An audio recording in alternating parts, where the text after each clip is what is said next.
do one more short one. So yeah, we'll just copy this up into our more company details. So the appendix is more details.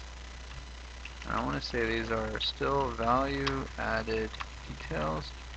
They're value added, but they may not require readers to apply a ton of attention. So subsidiaries doesn't require a ton, but it is good to know that Loblaws owns Fortinos. I did not know that. And President's Choice Financial Services and everything else. That's important. Doesn't require me to put a lot of attention, but it's important to know that. History, yeah, you can make a little timeline if you want. More details on the industry. I hope this has given you a better sense of kind of the workflow. And again, I've done, pretty much in line with what I've provided at the end of October. So this has not really changed a lot. Some of the things will appear as appendices. SWOT, quarters, 5 forces. You could put those in the appendices. No problem. If anything, might be better in the appendix. You could put if you remember in the report, there was a whole section on the strengths, weaknesses, opportunities, and threats. That could go in the appendix. And you could just highlight the key things that are important here and put way more detail in the appendix. That's what I want you to decide to do. Same thing with the competitors. May be important, may not be. Industry analysis. These are this is the executive summary. These are the most important things. And as the report goes on, more detail. Okay, market analysis. 1 or 2 pages. So I'm trying to, make it clear to you guys that you're the ones who decide what is important, what needs to be known, and what, should be known. Needs to be puts it up in the, the main body.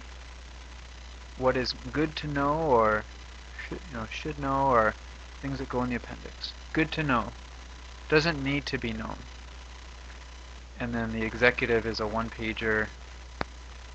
Everything you need to know about this stock within 1 page. The most important things. Obviously the recommendation. Quick little snapshot on what the company does. Your valuation, the fair valuation. This is what you think the stock is worth. And that's it. So, lots of videos. Email me if you have any questions. And yeah, this should pretty much walk you through. Now, in terms of presentations, I'm looking for like 2 slides. One's going to be basically your cover page, and the second one, well, you can, yes, first page will be kind of your cover page, sort of what does the company do, how's it been performing, and your second slide, I'm just looking for 2 slides, is going to be your financial analysis. And you're going to walk us through your base case, how sales are going, and so on. And you're going to walk us through the down case. I want you to look at all the you're going to talk about the assumptions and how you've kind of priced per share. And again, if you think that the price is far overvalued, that's perfectly fine. I want you to tell me what the fair value of a price is. Many instances, there's like a tendency to kind of figure out that the stock is worth, that the fair value is higher than the market value, and so don't be afraid to kind of hammer it down, which we've done here. It's a $14 stock, and we've hammered sales by 20%, which is pretty unlikely in a grocery store environment, especially with Loblaws. So that's what I'm looking for. Front page, financial analysis. 2 slides on your presentation. And that should pretty much take 5 minutes.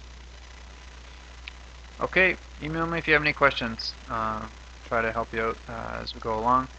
And I'm looking for your whole project to be submitted by the end of Tuesday, December the 2nd, so I can have them all read in time for your presentations on Wednesday, December the 3rd. Email me if you have any questions. Bye.